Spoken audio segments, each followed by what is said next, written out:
오늘은 저희가 역대하 3장 15절에서 17절까지 말씀을 봉독했습니다. 그리고 말씀의 제목은 성전의 두 기둥입니다. 우리 다 함께 제목을 따라 하시겠습니다. 성전의 두 기둥. 아멘. 오늘은 저희 교회가 창립 94주년을 기념하는 주일입니다. 여러분, 하나님의 은혜로 우리 교회가 응봉 지역에 세워지고 또 94년 동안 하나님의 복음을 전하는 귀한 사명을 감당하게 하셨습니다. 여러분 94년에 지나온 역사뿐만 아니라 여러분 앞으로도 주님 오시는 그날까지 우리 교회가 주님의 사명을 잘 감당하는 그런 교회가 될 수 있기를 여러분 간절히 바랍니다. 또 우리 성도들도 그 일들을 위해서 여러분 하나님의 교회를 바로 세워나가는 귀한 직분과 사명을 잘 감당할 수 있기를 바랍니다. 오늘 본문의 내용은 이제 다윗의 아들 솔로몬 왕이 하나님의 성전을 짓고 이제 성전 앞에 두 기둥을 세우는 장면이 기록되어 있는 말씀입니다. 여러분, 솔로몬은 그 두로의 장인이었던 히람을 불러다가 성전 앞에 두 기둥을 세웠습니다. 근데 이 성전 앞에 세운 두 기둥은 기능적으로 어떤 의미가 있는 기둥들이 아니에요. 왜냐하면 우리가 건물을 세울 때 기둥을 세운다라는 것은 무엇을 의미하냐면 그 기둥을 통해서 건물을 지지하는 어떤 기반이 되게 하려고 기둥을 세웁니다. 근데 이제 솔로몬이 성전 앞에 세운 두 기둥은 어떤 건물을 지지하기 위한 기능적인 의미를 갖고 있는 기둥들이 아니에요. 왜냐하면 솔로몬이 그 기둥을 세웠을 때는 이미 성전이 다 완성이 되고 가장 마지막으로 이 기둥들을 솔로몬이 세웠기 때문에 그렇습니다. 그래서 솔로몬이 세운 이 두 기둥은 기능적인 의미라기보다는 상징적인 의미를 갖고 있는 기둥들이에요. 실제로 이제 사진을 한 장 보시면 그 솔로몬 성전을 이제 컴퓨터 그래픽으로 이제 아마 모양이 이럴 것이다라고 이렇게 만들어 놓은 그림들이 있습니다. 권사님 사진을 한 장 띄워주시면 이제 솔로몬 성전이 저렇게 생겼을 거다라고 이제 가늠해서 만든 거예요. 여러분, 실제로 성전 앞에 보면 여러분 두 기둥이 있죠? 노수로 된 기둥이에요. 두 기둥, 이렇게 약간 노색깔이 나는 두 기둥이 저 앞에 서 있습니다. 저 기둥이 위로 받치고 있는 것들이 있나요? 아무것도 없어요.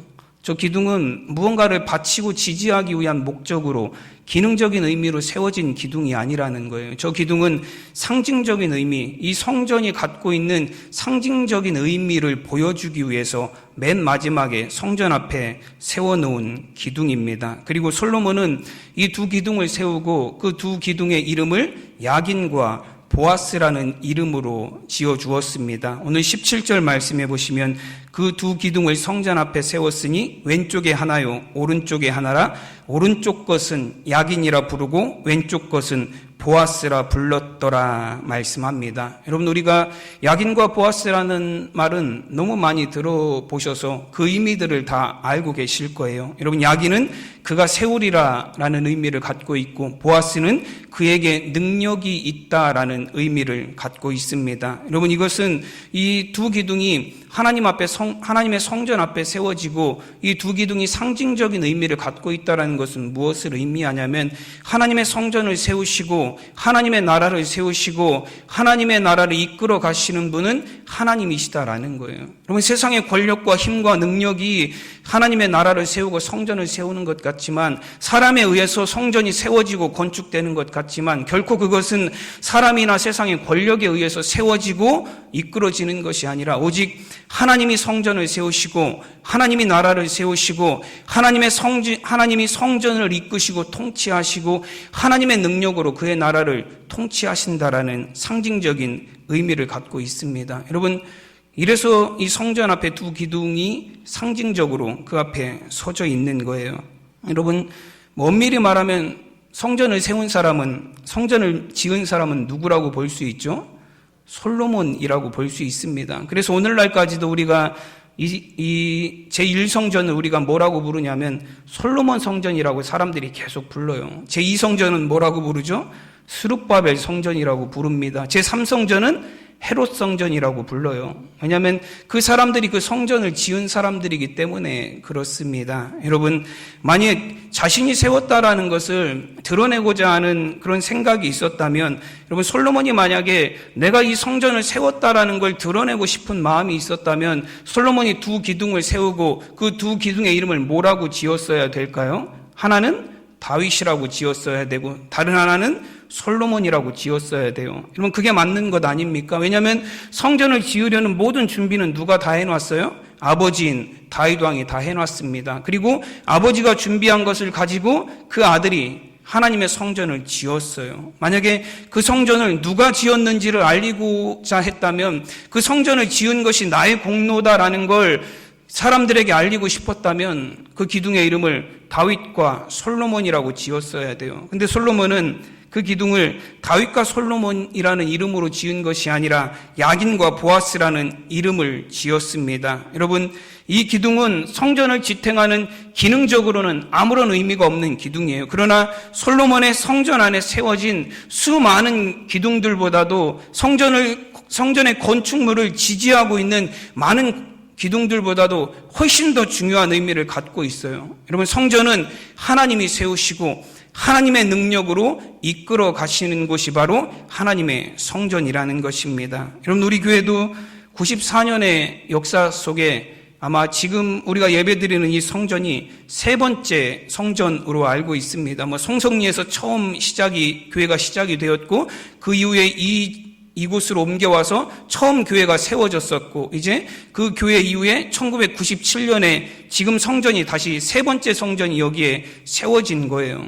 여러분, 성전이라는 건물은 계속해서 바뀌었어요. 여러분, 송성리 첫 교회, 그리고 여기 와서 두 번째 흰 교회, 그리고 세 번째 교회라는 건물은 계속해서 교체가 되고 기둥들은 세워졌다가 계속해서 무너집니다. 여러분, 그러나 우리 교회가 건물이 무너지고 새 건물이 되었다고 그래서 교회가 바뀌었나요? 그렇진 않아요. 교회는 여전히, 응봉교회는 여전히 존재하고 있습니다. 교회를 세운다라는 것은 단순히 기둥을 세워서 지붕을 올리고 건물을 세운다라는 것이 아니라는 거예요. 여러분, 건물 안에 있는 어떤 기둥들에 의해서 교회가 유지되고 있는 것이 아니다라는 것입니다. 여러분, 그래서 신약에서는 교회를 에클레시아라고 부릅니다. 부르심을 받은 사람들의 모임이라는 뜻이에요. 여러분, 누가 우리를 불러주셨습니까? 하나님께서 우리를 불러주셨어요. 즉, 하나님의 교회라는 것은 하나님에 의해서 세워지고 하나님의 부르심을 받은 사람들이 모여서 하나님의 통치가 이루어지는 곳이 바로 하나님의 교회라는 거예요. 여러분, 야긴과 보아스라는 이 두 기둥은 솔로몬의 성전의 상징성을 나타낼 뿐만 아니라 오늘날 하나님의 교회들을 세우고 유지하는 여러분 모든 기반이 되시는 분이 바로 하나님이심을 나타내는 것, 그것이 바로 성전의 두 기둥이 갖고 있는 의미입니다. 여러분, 오늘은 우리가 이 야긴과 보아스라는 두 기둥에 관해서 살펴보면서 여러분 하나님의 교회가 어떻게 세워지고 어떻게 유지가 되어야 되는지에 대한 말씀을 함께 나누도록 하겠습니다. 여러분, 17절 말씀을 다시 한번 보시면 그 두 기둥을 성전 앞에 세웠으니 왼쪽에 하나요 오른쪽에 하나라. 오른쪽 것은 야긴이라 부르고 왼쪽 것은 보아스라 불렀더라 말씀합니다. 여러분, 성전의 앞 오른쪽 기둥을 그 이름을 야긴이라 하였습니다. 야긴은 그가 세우시리라 라는 뜻이에요. 여러분, 야긴이라는 그 기둥을 하나님의 교회를 세우는 원리라고 생각할 때 우리는 이 야긴이라는 그가 세우시리라 라는 뜻에서 하나님의 교회가 세워지는 두 가지 원리를 발견할 수 있습니다. 첫째는 무엇이냐면 하나님의 교회는 예수 그리스도라는 든든한 반석 위에 세워져야 된다라는 거예요. 여러분, 그가 세우시리라 할 때 이 세우다라는 의미는 어떤 뜻을 갖고 있냐면 견고하다라는 의미를 갖고 있습니다. 여러분, 건물을 세울 때 어디에 세워야 됩니까? 여러분, 집을 지을 때 어디에 지으셔야 돼요? 아무데나 그냥 막 지으면 되시나요? 집을 지을 때 아무데나 막 지으면 안 돼요. 여러분, 집을 지을 때 어디에다 지어야 되냐면 견고한 기반 위에 집을 세워야 됩니다. 여러분, 아무리 좋은 재료를 가지고 집을 지어도 기반이 튼튼하지 않으면 그 집은 금방 금이 가고 벽에 금이 가고 무너져 내리고 그럴 수밖에 없어요.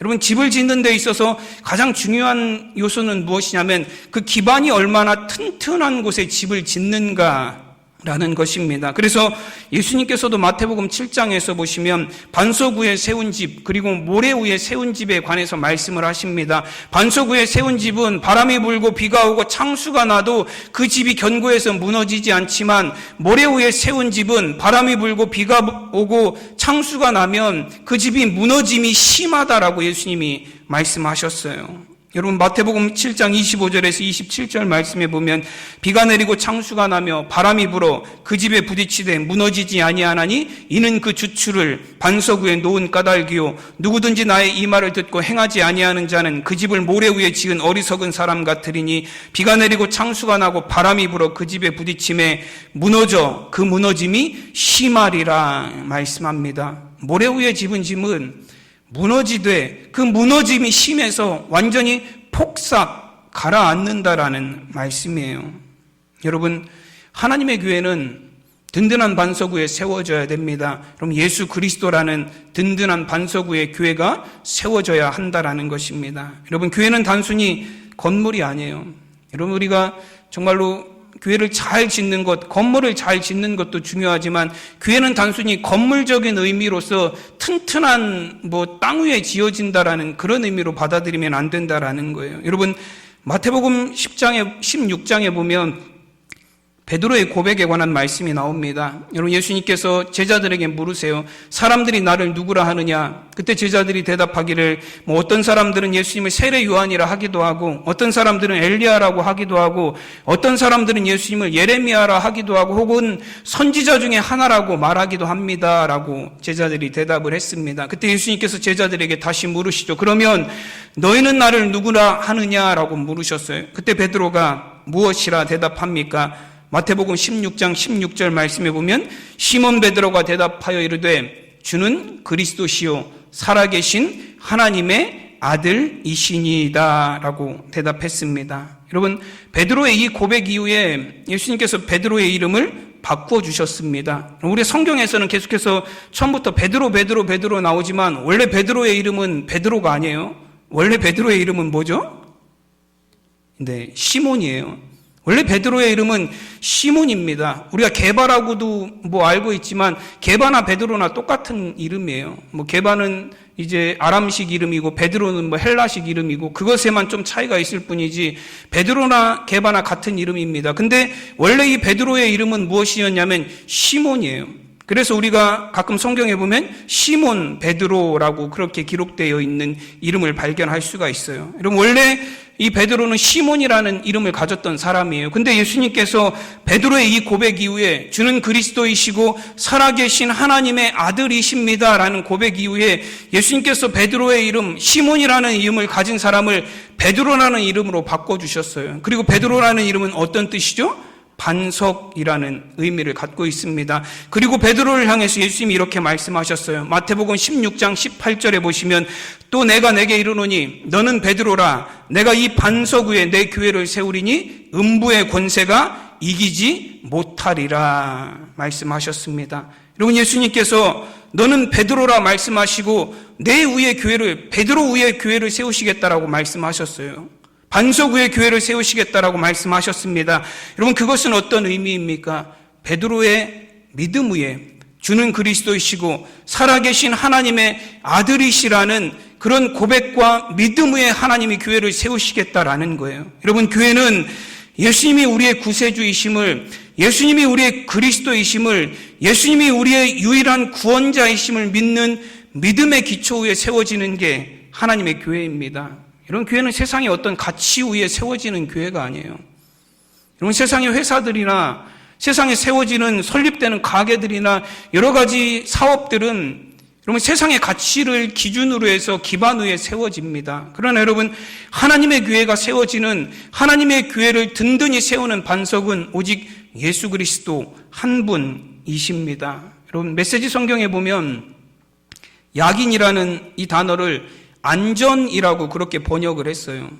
이 한 기둥을 안전이라고 번역을 했습니다. 여러분 교회가 세워진 기반이 예수 그리스도라는 든든한 반석 위에 세워져야 하나님의 교회가 무너질 염려가 없이 안전하다라는 의미예요. 여러분, 우리의 신앙도 마찬가지입니다. 우리의 신앙의 기본이 어디에 세워져 있어야 돼요? 예수님은 나의 구세주이십니다라는 믿음 위에 우리의 신앙의 기반이 세워져야 돼요.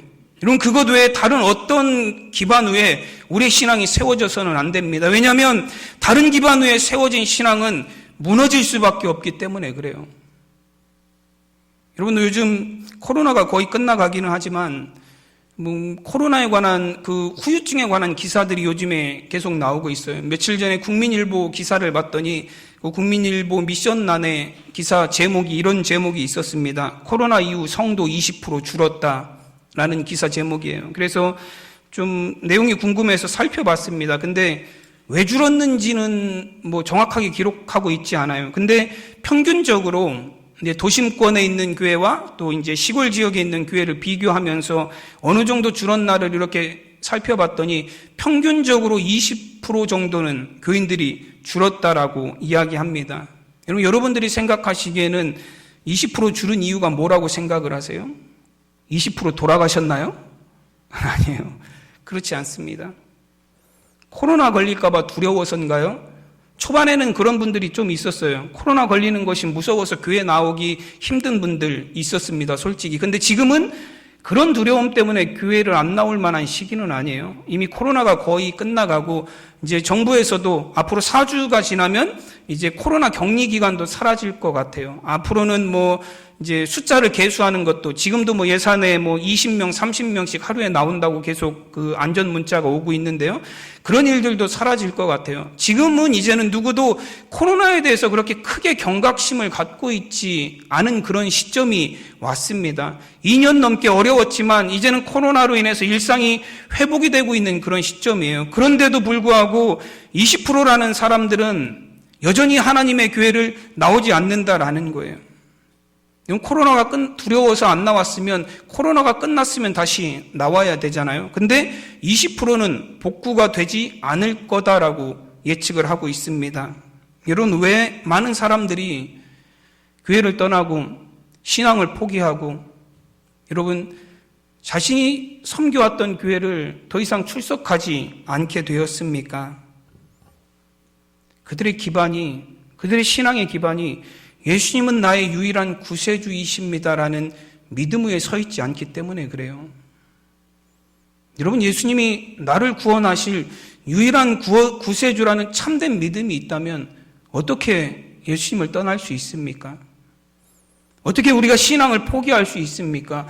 예수님이 나의 유일한 구원의 길이라면 우리가 어찌 그 예수님을 포기할 수 있느냐라는 거예요. 여러분, 절벽에 매달려 있는데 동아줄에 의지해서 여러분 절벽에 매달려 있어요. 그 동아줄을 놓으실 수 있나요? 어떤 상황이 온다 해도 그 동아줄을 놓을 수 없어요. 여러분, 위에서 돌멩이를 떨어뜨리고 바위를 떨어뜨린다 해도 절대로 그 동아줄을 놓을 수 없어요. 더 세게 잡아야 돼요. 위에서 우리 동아줄을 흔들어대면. 왜냐하면 그게 내가 살 유일한 길이기 때문에 그렇습니다. 여러분, 예수님이 내가 살 유일한 길이라는 참된 믿음이 있다면 어떻게 그 예수님을 버리고 신앙을 버리고 믿음을 버리고 우리가 세상 길로 아무런 부담 없이 갈 수 있겠습니까? 여러분, 코로나19는 많은 그리스도인들의 신앙의 기반이 어디에 있는지를 보여준 사건이었어요. 여러분, 예수님이라는 굳건한 반석 위에 우리의 신앙이 세워져야 됩니다. 예수님이라는 든든한 반석 위에 하나님의 교회가 세워져야 됩니다. 그래야 안전하고 흔들리지 않을 수 있습니다. 여러분, 전문가들은 예상해요. 앞으로는 코로나19보다 더 심한 전염병이 올 거래요. 그 전문가들은 그래서 더 심한 전염병이 올 것이고 더 큰 일들이 앞으로는 세상에 일어날 것이다라는 거예요. 이거 코로나19는 시작에 불과하다라는 거예요. 우리가 전에도 메르스라든지 사스라든지 정말로 생전 처음 겪는 그런 전염병들이 계속해서 나왔어요. 그러다가 코로나가 크게 한번 터졌습니다. 코로나가 터진 이후에는 정말로 이런 세상이 올 거라고 생각도 못 해본 그런 세상이에요. 온 성도들이 마스크 쓰고 예배 드릴 거라고 누가 생각을 했습니까? 아무도 생각하지 못했던 일들이 우리에게 닥쳤다라는 거예요. 앞으로는 더 큰 일들도 우리에게 닥치겠다라는 그런 예견들이 나오고 있어요. 여러분, 그러나 저는 그것 때문에 걱정하지는 않아요.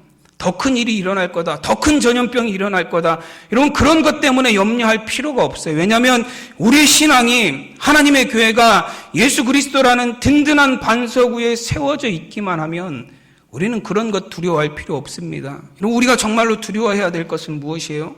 나의 신앙이 예수 그리스도라는 반석이 아니라 세상의 가치 위에 세워져 가고 있지는 않은가, 그것이 우리가 정말로 두려워해야 될 문제입니다. 여러분, 야긴이라는 그가 세우시리라라는 그 기둥의 의미는 하나님이 우리의 반석이 되시고, 하나님이 이 성전의 반석이 되시고, 하나님이 이 나라의 반석이 되어주셔서 견고하게 세워주실 것이다라는 믿음의 고백이에요. 여러분, 우리에게도 이런 믿음의 고백이 있기를 바랍니다. 여러분, 정말 우리 교회가, 여러분들의 신앙이 예수는 그리스도이시라는 참된 믿음의 반석 위에 세워진 신앙이 되시기를 간절히 축원합니다. 여러분, 야긴이 가진 또 다른 의미는 어떤 의미를 갖고 있냐면, 이제 그가 준비하시리라라는 의미를 갖고 있습니다. 이 야긴이라는 단어가 원래 히브리어 쿤이라는 단어에서 왔어요. 근데 쿤이라는 단어가 가장 많이 사용되는 게 아까 처음에 말씀드렸던 견고하게 세운다라는 의미로 가장 많이 사용이 되고, 그 다음으로 많이 사용이 되는 의미는 준비하다라는 의미로 많이 사용이 됩니다. 여러분, 교회를 하나님께서 세우신다라는 건 하나님의 교회를 준비시키신다라는 거예요. 여러분, 하나님의 교회를 통해서 하나님이 어떤 준비들을 하고 계실까요? 하나님이 하나님의 교회를 통해서 준비하실 일들이 무슨 일들이 있습니까? 하나님의 교회 안에 있는 성도들이 천국을 준비하는 삶을 살게 하신다라는 거예요. 여러분, 마지막 때의 징조에 대해서 예수님이 말씀하시면서 마태복음 24장 말씀해 보시면 24장 44절에 보시면, 이러므로 너희도 준비하고 있으라, 생각하지 않은 때에 인자가 오리라 말씀하셨습니다. 너희가 준비하고 있어야 된다라고 말씀하셨어요. 너희가 언제 하나님의 나라가 임할지 그때와 시를 알 수 없으니 너희는 항상 준비하고 있어야 된다라고 말씀하셨습니다. 여러분, 교회는 예수 그리스도를 구세주로 고백하는 믿음 위에 세워져서 하나님의 나라를 기다리며 준비하는 공동체라는 거예요. 여러분, 하나님의 교회가 어떻게 세워졌고 어떤 목적지를 향해서 가는지를 분명하게 가르쳐 주시는 말씀입니다. 여러분, 교회는 예수님이라는 든든한 반석 위에 세워져서 천국을 준비하는 곳이 바로 하나님의 교회입니다. 여러분, 제가 자주 인용하는 성경 구절 중에 하나가 히브리서 11장 36절에서 38절까지 있는 말씀이에요. 그 말씀에 보시면, 또 어떤 이들은 조롱과 채찍질뿐만 아니라 결박과 옥에 갇히는 시련도 받았으며 돌로 치는 것과 톱으로 켜는 것과 시험과 칼로 죽임을 당하고 양과 염소의 가죽을 입고 유리하며 궁핍과 환난과 학대를 받았으니 이런 사람은 세상이 감당하지 못하느니라 말씀합니다. 여러분, 우리 믿음의 선조들이 믿음을 지키기 위해서 당한 고난에 관한 말씀이에요. 조롱을 당하기도 했고, 채찍에 맞기도 했고, 결박당하기도 했고, 옥에 갇히기도 했습니다. 때로는 돌로 맞기도 했고, 때로는 톱으로 켬을 당하기도 했고, 시험과 칼과 죽임에 당하고, 환난과 학대를 받았고, 궁핍과 유리하는 삶을 살았다라고 말씀하고 있습니다. 여러분, 이런 끔찍한 고난 가운데서도 그들이 믿음을 지킬 수 있었던 이유가 무엇입니까? 이런 사람은 세상이 감당하지 못하느니라 38절에 말씀하세요. 여러분, 이 말씀이 정확하게는 현대인의 성경에는 이렇게 번역이 되어 있습니다. 세상은 그들에게 아무런 가치가 없었습니다 라고 되어 있습니다. 그럼 그들이 믿음을 그렇게 끝까지 지키고 살 수 있었던 이유는 무엇이냐면, 그들은 세상에 가치를 두지 않았기 때문이다라는 거예요. 여러분, 왜 그들은 세상에 가치를 두지 않고 살았습니까? 여러분, 우리는 세상에 있는 것들이 얼마나 우리에게 큰 가치가 있는지 몰라요. 여러분, 그래서 세상에 있는 것들을 얻기 위해서 우리의 시간과 정성과 몸과 체력과 우리의 모든 걸 거기에 다 투자해서 세상에 있는 가치를 얻으려고 하지 않습니까? 그런데 여러분, 믿음의 사람들은 세상에 가치를 두지 않았다라고 말씀하세요. 그럼 그들은 왜 세상에 가치를 두지 않았습니까? 세상과 비교할 수 없는, 여러분, 세상에 있는 것으로는 절대로 얻을 수 없는 하나님의 나라, 천국이 있음을 알았고, 그들은 천국에 자신의 삶의 모든 가치를 두었기 때문입니다. 그래서 그들은 이 세상을 살면서 천국을 준비하는 삶을 살았어요.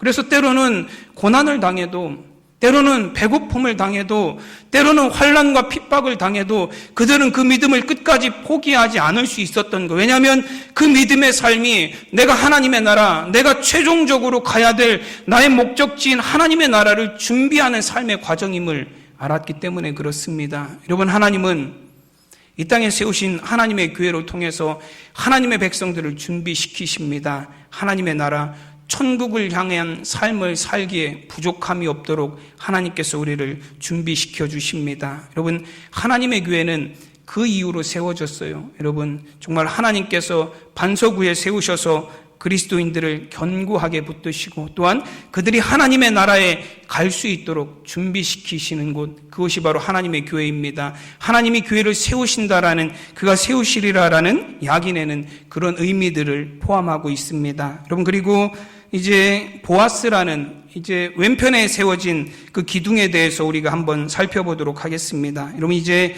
왼편에 세워진 기둥은 그에게 능력이 있다라는 의미를 갖고 있어요. 여러분, 야긴이라는 기둥이 하나님이 성전을 세우시고 교회를 세우심에 관한 상징이라면, 보아스라는 기둥은 하나님이 능력이 되셔서 하나님께서 교회를 통치하시고 이끌어 가신다라는 하나님의 통치에 관한 상징이 바로 이 보아스라는 기둥입니다. 여러분, 하나님의 교회는 하나님께서 든든히 세우실 뿐만 아니라 하나님의 능력으로 이끌어 가시는 곳, 그것이 바로 하나님의 교회입니다. 여러분, 사도행전 6장에는 그 초대교회의 부흥에 관한 말씀이 기록이 되어 있습니다. 오순절날 성령이 제자들 위에 임하시고 그 자리에서 베드로의 설교 후에 3,000명의 사람들이 회개하고 하나님 앞으로 돌아왔습니다. 그리고 사도들이 계속된 표적과 기사가 일어나고 그들을 통해서 믿고 주님께로 나오는 큰 무리들이 있었다라고 말씀합니다. 근데 교회가 갑자기 부흥하게 되자 교회를 관리할 여력이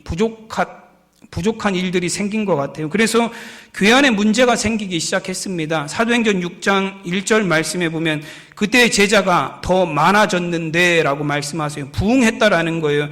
헬라파 유대인들이, 자기의 과부들이 매일의 구제에 빠짐으로 히브리파 사람들을 원망하니라고 말씀합니다. 여러분, 사람들은 더 많아졌는데 교회 안에 문제가 생겼다라는 거예요. 교회가 부흥하고 사람들이 많아지자 그 가운데서 히브리파 사람들과 헬라파 사람들 사이에 갈등이 일어나기 시작했다라는 말씀이에요. 근데 사도들이 이 문제를 해결하는 방법이 놀랍습니다. 여러분, 정말로 사람들 사이에 갈등이 일어나서 그 문제를 해결하는데 사도들이 그 문제를 해결하는 방법이 무엇이냐면 사도행전 6장 2절에서 4절까지 말씀해 보시면 12사도가 모든 제자를 불러 이르되 우리가 하나님의 말씀을 제쳐놓고 접대를 일삼는 것이 마땅하지 아니하니 형제들아 너희 가운데서 성령과 지혜가 충만하여 칭찬받는 사람 7을 택하라. 우리가 이 일을 그들에게 맡기고 우리는 오로지 기도하는 일과 말씀 사역에 힘쓰리라 하니 말씀합니다.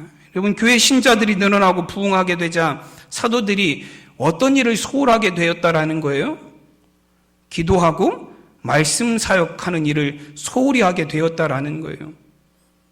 사람들이 많아지니까 사람들을 접대하고 사람들을 관리하고 사람들에게 구제하는 일에 사도들이 신경을 쓰다 보니까 정말로 사도들이 해야 될 기도하는 일과 말씀을 전하는 그 사역에 소홀히 하게 되었다라는 거예요. 여러분, 사도들은 교회에 이런 문제가 일어난 게 뭐냐면 사람들이 많이 와서도 아니고 교회가 부흥해서도 아니고 많은 사람들이 모여서 일이 많아져서도 아니라는 거예요. 교회에 이런 문제가 생기는 이유가 뭐냐면 하나님의 말씀과 기도가 교회에 바로 세워지지 않으니 이런 문제들이 생겨난다라고 사도들이 결단을 내렸다라는 거예요. 그래서 사도들이 결단을 합니다.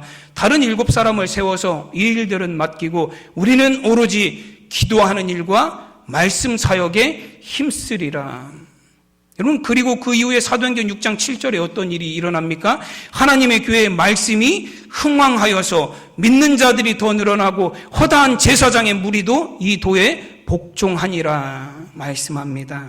여러분, 하나님의 교회는 돈으로 움직이는 교회가 아니에요.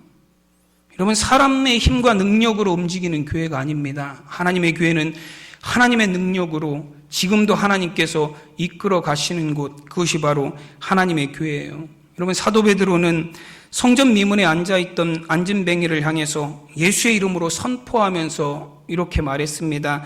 은과 금은 내게 없거니와 내게 있는 이것을 내게 주노니 나사렛 예수 그리스도의 이름으로 일어나 걸으라.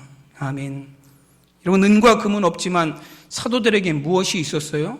예수 그리스도의 이름에 능력이 있었습니다. 그러나 여러분, 오늘날 교회는 은과 금은 갖고 있어요. 재정적으로 풍족하고 부족하지 않고 얼마든지 넉넉하게 사용할 수 있는 은과 금을 갖고 살아가고 있습니다. 여러분, 그러나 예수 그리스도의 이름의 능력은 잃어버린 교회가 되고 말았어요. 더 이상 성도들이 간절히 하나님 앞에 기도하지 않습니다. 더 이상 하나님 앞에 나와서 간절히 예배하지 않아요. 더 이상 하나님 앞에 나와서 간구하지 않고 기도하지 않습니다. 하나님의 능력으로 교회가 운영되고 이끌어지는 것이 아니라 여러분, 사람들의 능력으로, 재물로 교회가 운영이 되는 것 같아요.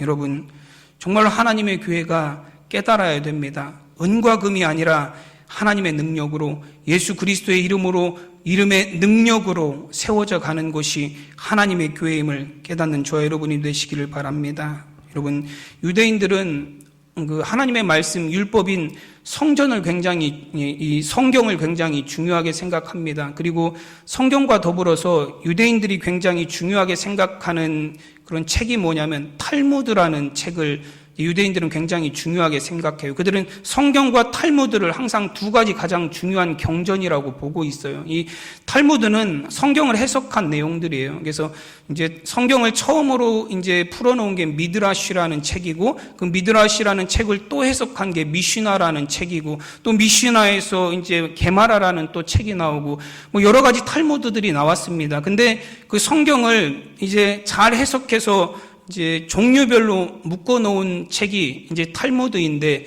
특별히 탈무드는 6가지의 부분으로, 하나님의 율법 중에서 6개의 부분으로 나누어서 이제 설명을 하고 있어요. 근데 그 중에 첫 부분이 뭐냐면 세데르 제라임이라는 그 부분이 첫 부분이에요. 이제 세데르는 이제 첫 번째 뭐라는 의미를 갖고 있고, 제라임이라는 뜻은 씨앗들이라는 의미를 갖고 있습니다. 그래서 하나님이 주신 율법, 구전율법을 다루는데 가장 처음 그 챕터가 무엇을 다루는 챕터냐면 씨앗들이라 그래서 하나님이 농사에 관해서 주신 율법들을 다루고 있어요. 그 씨앗들이라는 게. 왜냐하면 하나님께서 10계명의 계명에는 포함이 되진 않지만 하나님이 주신 율법 중에 이제 농사법에 관한 그런 법들이 있거든요. 우리가 이제 뭐 레위기라든지 출애굽기라든지 뭐 신명기의 말씀들을 보면 그런 주제들이 있어요. 뭐 보면 이제 어떤 주제들이냐면 반 모퉁이까지 거두지 말고 뭐 반 모퉁이들은 남겨두어라. 농사하면서 그런 구절들이 있습니다. 또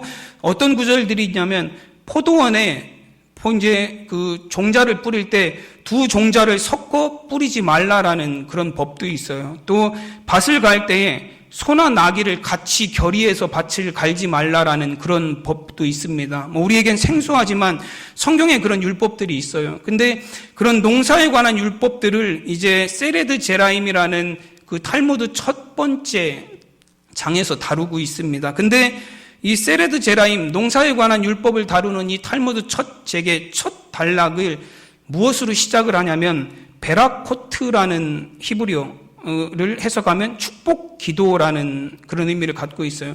처음으로 이 하나님의 율법을 설명하는 그 맨 앞에 뭐가 나오냐면 축복 기도에 관한 어떤 해설들이 쫙 나오고 있습니다. 여러분, 기도는 농사하고 전혀 상관이 없어요.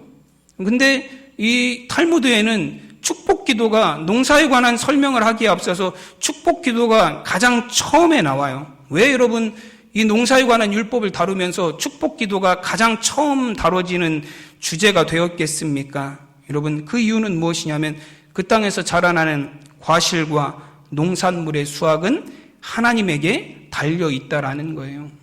여러분, 바울이 고백한 것하고 마찬가지죠. 나는 심었고 아볼로는 물을 주었을 때 자라나게 하시는 이는 하나님이시니라.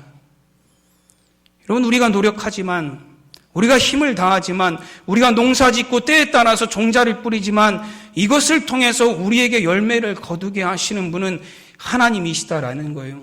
하나님에게 능력이 있다라는 이들의 고백입니다. 여러분, 하나님의 교회는 하나님의 능력을 통해서 세워져 갑니다. 사람의 능력을 앞세우는 것이 아니라 여러분 기도와 말씀을 통해서 하나님의 능력이 이곳 가운데 임하여 하나님께서 하나님의 교회를 이끌어 가십니다. 여러분 정말 우리 교회가 야긴과 보아스가 솔로몬의 성전의 두 기둥이 되었던 것처럼 하나님이 세우시는 성전, 하나님이 이끌어 가시는 성전이라는 의미를 가졌던 것처럼 정말로 우리 교회도 그리스도라는 반석 위에 세워져서 하나님이 세우시는 든든한 교회, 하나님의 능력으로 이끄시는 여러분 정말로 능력 있는 기도와 말씀이 살아있는 그런 교회가 될 수 있기를 간절히 축원합니다. 기도하겠습니다. 하나님의 은혜와 사랑을 감사드립니다. 오늘도 하나님께서 우리 사랑하는 성도들 하나님의 성전으로 인도하시고 특별히 우리가 창립 94주년을 맞아서 또 웨슬리 회심 기념주일을 맞아서 함께 모여 예배하게 하신 그 은혜를 감사드립니다. 하나님 94년 동안도 하나님의 교회를 지키시고 정말로 이 교회를 통하여서 수많은 사람들에게 하나님의 복음을 전하게 하시고 많은 사람들이 이곳에서 하나님의 말씀을 통하여 생명을 얻게 하신 것 감사드립니다. 하나님 주님 다시 오시는 그날까지 이 교회가 정말로 예수 그리스도라는 든든한 기반 위에 서서 하나님의 능력으로 하나님의 복음의 사명을 감당하는 교회가 되게 하여 주시옵소서. 정말로 마지막까지 하나님의 사명을 잘 감당하여 하나님의 교회를 통하여서 하나님 정말 하나님의 능력이 많이 나타날 수 있도록 주님 인도하여 주시옵소서. 감사하며 우리 주 예수 그리스도 이름으로 기도드리옵나이다. 아멘.